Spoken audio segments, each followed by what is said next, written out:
Good morning and happy Monday. Here are our assignments and activities for the week of August 24th through the 28th, 2020. First up, we have our first mystery science lesson. Where can you find whales in a desert? That's being posted today, Monday, and it will be due on Friday, the 28th. Let's take a quick peek at what that involves. So, here we have the where can you find whales in a desert video. So there is a 7-minute exploration. There is a hands-on activity. And for that hands-on activity in the learning bag, you received the first packet, and it will include glue sticks, scissors, dot stickers. If you don't have dot stickers, we're just going to use tape instead.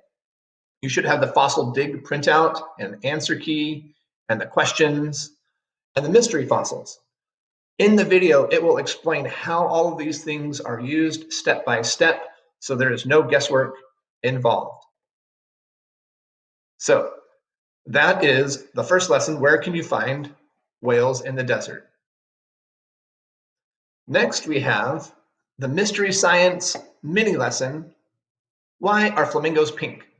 That will be posted on Wednesday, and it will also be due on Friday. And in this lesson, it talks about why flamingos are pink, and there is a hands-on activity if you would like to do it. There is no prep work involved, no additional materials involved, and you can watch the video. It's really fun and engaging. And that is our mini lesson for why are flamingos pink. I'm going to backtrack just for a moment. And on the where can you find whales in a desert, if you were not able to make it into our meet and greet for the paper packet, I will be posting an online version that you can either answer the questions or print out at home. If you are unable to do either of those, please contact your caseload teacher who has your hard copy available with him or her. Next, there is a requested activity, which is digital citizenship.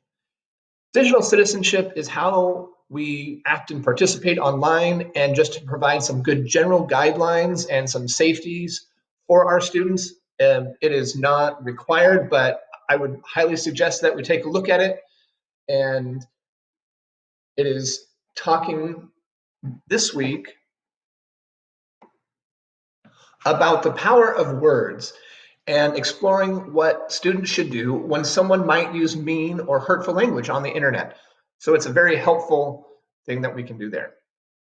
Next, we have our optional studies weekly. If you are doing some other sort of social studies curriculum, that's great. This is a supplement to that. And our week 1 is online.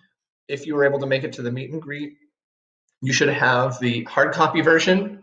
If you do not, you can contact your caseload teacher who will get you the hard copies. But if you go to the online, which there'll be a link in Google Classroom, we'll have the Let's Get Ready for Community Studies Weekly. So this goes over the article. It can also be read aloud if you would like, and even control the speed. It goes over that and then has a few comprehension questions.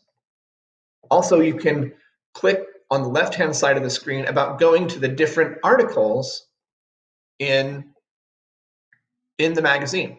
So rather than turning pages, you will be able to click on the left-hand side and you'll be able to answer the questions and that is a great resource for some social studies activities.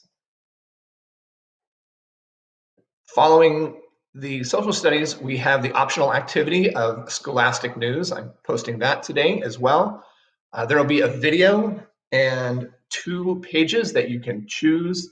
This is a back issue. I'm still waiting for this year's issues to come up, but it is the news or not. So there will be a video about how to separate fact from fiction. And then there will be a close reading questions. So questions about the reading, and then a quick checklist to determine whether information online is reliable or not. And that is Scholastic News. After Scholastic News, we have another optional activity. This one is in math, and it's modeling subtraction with base 10 blocks. Now, if you're going through the Go Math curriculum, They're doing some review on adding and subtracting within 1000. And one of the ways to help understand the concept is by modeling with base 10 blocks, where you can break them apart and put them together, or as we used to call it, borrowing. So it's regrouping and borrowing. And I'll post that on Wednesday. I was looking for things online. I didn't find anything great. So I decided that I would just do a modeling on our document camera, and that will be posted on Wednesday, the 26th.